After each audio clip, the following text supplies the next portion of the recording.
Eso nos lleva a que en realidad en el fondo es un cambio de cultura. Por supuesto. Cultura política, sí, pero también tiene que ver con la idiosincrasia de los pueblos. A veces uno piensa que este tipo de recetas de buen gobierno, que a veces nos vienen de afuera, promocionadas por organismos internacionales, es lo que Ramio llama isomorfismos, es decir, copias de otros contextos. En el caso de Costa Rica, digamos, el entorno, las condiciones sociopolíticas son propicias para implementar y desarrollar este tipo de conceptos. Mira, yo pienso que sí, aunque por supuesto Costa Rica tiene, digamos, haberes y deberes derivados de la evolución política histórica que ha tenido el país. Entonces te diría en primera instancia que sí, Costa Rica cuenta con un entorno apto para desarrollar un modelo de gobierno abierto propio, ¿verdad? Adaptado, en el sentido de que es una sociedad con credenciales democráticas de más de 70 años, casi 70 años. Es una sociedad razonablemente educada. Es una sociedad razonablemente pacífica, aunque el tema de la violencia delictiva y de la criminalidad organizada viene en incremento sostenido en los últimos 4 o 5 años y nos amenaza, digamos, como sociedad, no solo como Estado. Entonces yo diría que un modelo de gobierno abierto es mucho más fácil de ser implementado en una sociedad razonablemente abierta. Costa Rica es una sociedad razonablemente abierta. Costa Rica es una sociedad con un sistema político razonablemente establecido. Y el otro elemento es que Costa Rica es una sociedad que cuenta con un Estado con una densidad institucional robusta. Es muy difícil que vos hables de gobierno abierto en condiciones de Estado muy débil, muy precario, o capturado por redes criminales, como ocurre en otros países.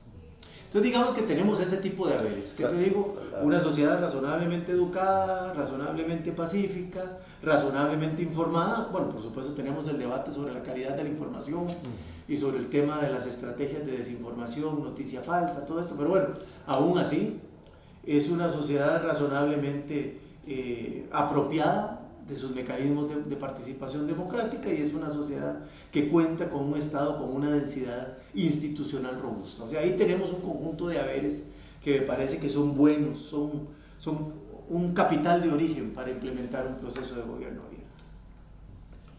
Pero a la vez, que ahí me parece que están los deberes, la sociedad costarricense, a diferencia de otras de la región, carece de una sociedad civil organizada y estructurada suficientemente fuerte. Permitidme profundizar sobre esto. Por supuesto tenemos las formas tradicionales de participación como los sindicatos o los movimientos sociales,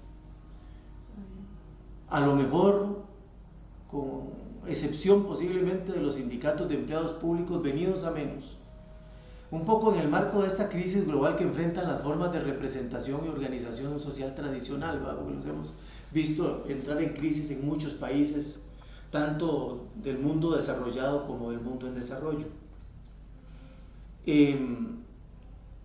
Pero por alguna razón, el hecho de haber contado con un estado de bienestar razonablemente fuerte y efectivo durante muchos años, produjo algunas distorsiones, digamos, en la organización de la sociedad. Uno, que no fuera tan necesario como en otros países que las comunidades o los actores ciudadanos se organizaran para exigir mejor calidad de servicios o cierto tipo de políticas, o una defensa decisiva de la democracia o una defensa decisiva de los derechos humanos. Un tema que está presente a lo largo y ancho de América Latina. No lo requerimos porque el Estado era un Estado razonablemente garantista, y como se ha analizado muchas veces, tanto desde la academia como desde la política práctica, un Estado que tuvo resultados razonablemente buenos en términos de sus políticas de bienestar. La sociedad no tenía que organizarse en torno a reivindicaciones sociales que generaran violencia. Exactamente, ¿verdad? Pero además, por ejemplo, no tuvimos una larga lucha por la democracia, una larga lucha por los derechos humanos, como el resto de América Latina, y entonces, digamos que ahí digamos, una demanda menor a que la sociedad tuviera sus propios espacios de organización vital, digamos, en torno a áreas sustantivas de política o de derechos.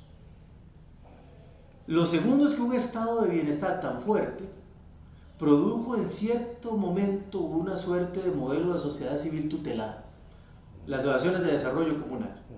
O sea, de pronto la participación ciudadana era organizada por el Estado, por el aparato institucional del Estado, y no solo eso, era financiada por el Estado. Los mismos gremios. Los mismos gremios, ¿verdad? Incluso la evolución del cooperativismo te dice mucho de eso, ¿verdad? Me acuerdo el caso de la FEBUR. Bueno, la FEBUR, o la FEUNA después, pero la FEBUR especialmente. Correcto, que eran, digamos, ámbitos muy contestatarios y de repente comienzan a ser los partidos políticos que tienen sus representantes y son los que asumen. Hay un intento de una suerte de alineamiento entre Estado y sociedad, porque el Estado empieza a diseñar estrategias para generar una organización ciudadana legítima, unas formas estructuradas de participación ciudadana, por supuesto también legítimas. Yo no dudo de la legitimidad de las asociaciones de desarrollo en las comunidades, pero es una forma de participación tutelada. ¿Qué significa? Que son reunidas en torno a promotores pagados por el Estado, financiadas por obras con dinero del Estado. Eso genera, digamos, una sociedad civil más pasiva, para llamarlo de alguna manera. Menos crítica. Menos crítica. Menos crítica y menos dinámica. O sea, con agendas, digamos, más acotadas. A lo mejor porque las necesidades podían ser menores, a lo mejor porque estábamos inducidos de cierta manera desde la institucionalidad del Estado, o a lo mejor porque teníamos un grado X de satisfacción sobre el desempeño del aparato institucional del Estado. Naturalmente, conforme las capacidades del estado de bienestar se empiezan a deteriorar, fundamentalmente después de la crisis de finales de los 70, inicios de los 80, conforme hay un proceso de transformación no solo del estilo de desarrollo, sino del aparato institucional del Estado, y conforme Costa Rica se aleja de lo que en algún momento los mexicanos llamaron el amplio camino del centro, el amplio camino del consenso, y empezamos a tener visiones mucho más contradictorias sobre el modelo de sociedad, el modelo de desarrollo y el modelo de Estado, empieza entonces a darse un fenómeno interesante, pero es de los últimos 15, 20 años, casi que del nuevo siglo. Empieza a surgir una sociedad civil más activa, más beligerante, más crítica, más disonante en su discurso político, que tiene su momento, me parece, de mayor efervescencia en el debate sobre el Tratado de Libre Comercio. Ya lo habíamos visto en la elección del 2006, en torno a la reelección del presidente Arias, pero se gradúa, digamos, en torno al debate. Hay un parteaguas ahí en ese momento. Hay un parteaguas. Y a partir de eso, entonces empiezan a surgir, o empiezan a volverse visibles, porque algunas existían de previo. Son una sociedad civil que evoluciona hacia formas de especialización. Ya en los 90 existían organizaciones comunitarias que estaban haciendo temas de prevención de la violencia, pero se desarrollan en este nuevo siglo con mayor especialidad. El tema de territorios seguros, por ejemplo, formas autónomas que plantean interlocución con las fuerzas de seguridad, es decir, con el Estado, pero además desarrollan estrategias propias para enfrentar el problema de la delictividad común. Es muy interesante ese fenómeno. Empieza a surgir una sociedad civil en el mundo ambiental que ya también existía de previo, pero que empieza a manifestar preocupaciones por temas nuevos como el cambio climático, nuevo, estoy hablando de 20 años para atrás, ¿verdad? Empiezan a hablar de problemas vinculados a corrupción y ambiente, como el tema de las concesiones, especialmente en las cintas costeras, en las zonas costeras. Empieza a surgir una sociedad que se preocupa por temas anticorrupción. Nosotros somos hijos, la Asociación Costa Rica Íntegra es hija de esa nueva preocupación por la corrupción, que si bien ha estado largamente presente, no estaba organizada, y que ahora empieza a encontrar organización en distintas vetas, en un área de periodismo de investigación, que es cada día más agresiva y más intensa, en un área que incluye áreas de periodismo digital muy interesantes y mucho más dinámicas que las formas convencionales derivadas de la prensa escrita o la televisión abierta, ¿verdad? Empieza a desarrollarse a través de organizaciones especializadas en temas de acceso a la información y libertad de expresión como IPLEX, en temas de gobierno digital como Abriendo Datos o Accesa, en temas de lucha contra la corrupción y promoción de la transparencia, nosotros. O sea, empezás a ver una diversificación social que es además hija natural de una sociedad más informada, más plural, más diversa. Y esa transformación social, que es una transformación cultural, en algún momento impacta la política y fuerza la transformación del sistema político que estamos viendo. Entonces ya no es un régimen bipartidista, sino pluripartidista, que tiende a hacerse pluripartidista muy disperso en los últimos años. Plantea nuevos desafíos de gobernabilidad, plantea nuevos desafíos en términos de gobernanza del conjunto de la sociedad. O sea, nos plantea estamos en un proceso de transformación muy acelerada de la sociedad, que va, como siempre ocurre en la historia, mucho más rápido que los procesos de transformación de los regímenes políticos y de los modelos de gobierno. Y ahí me parece que el concepto de gobierno abierto y los enfoques de gobierno abierto pueden intentar ayudar, no a alinear, porque ya no es posible alinear, las velocidades son diferentes. El cambio social y el cambio cultural lleva una cadencia diferente al cambio institucional y normativo, ¿verdad? Diferente, insisto. Pero sí por lo menos alinear intereses y visiones. A crear mecanismos y espacios seguros para el diálogo entre actores ciudadanos autónomos y Estado, que no termina de aceptar esa autonomía de la sociedad, sino que la ve con temor, que la ve con reserva, pero bueno, está ahí. Porque además representa una distribución de poder. Representa una distribución de poder. En lo que estamos, Roberto, es en un momento en donde está cambiando de alguna manera el paradigma del poder político, ¿verdad?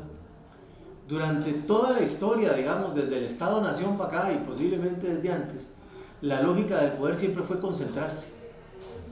Yo concentro poder para poder, valga la redundancia, gobernar, por la vía democrática o por la vía autoritaria, ¿verdad?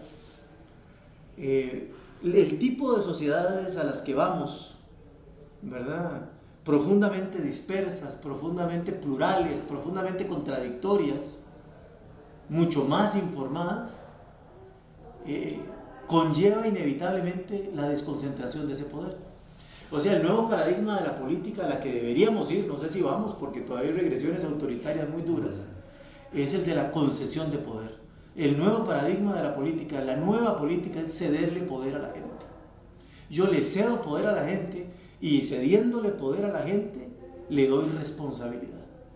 Entonces hablamos de un principio de corresponsabilidad pública. Yo, Estado, tengo la responsabilidad de conducir el aparato institucional, de conducir o de implementar las políticas y servicios públicos, pero la gente es un sujeto activo. El ciudadano y la ciudadana es un sujeto activo y como tal es responsable de conceptualizar, por ejemplo, el enfoque de la política. Y ahí entonces, cuando uno revisa la coyuntura actual del país, lo que encontramos es una gran ausencia de esos mecanismos de confluencia. Tenemos una sociedad que demanda cambios, pero sin estar de acuerdo en el tipo de cambios que queremos. Yo a veces molesto cuando participo de alguna entrevista o hago la broma de decir que hoy en día en Costa Rica no nos ponemos de acuerdo, pero ni para aprobar un minuto de silencio. O sea, estamos profundamente contracturados. La contradicción que es inherente a cualquier sociedad humana se ha vuelto pública y además ha encontrado espacios de expresión a veces responsable y a veces irresponsable en las nuevas dinámicas de los medios digitales y las redes sociales. Frente a eso, el Estado cuenta con un diseño institucional todavía muy viejo que se resiste a transformarse. El tema del empleo público es uno de los buenos ejemplos. El diseño institucional nuestro responde a una sociedad que ya no es Costa Rica.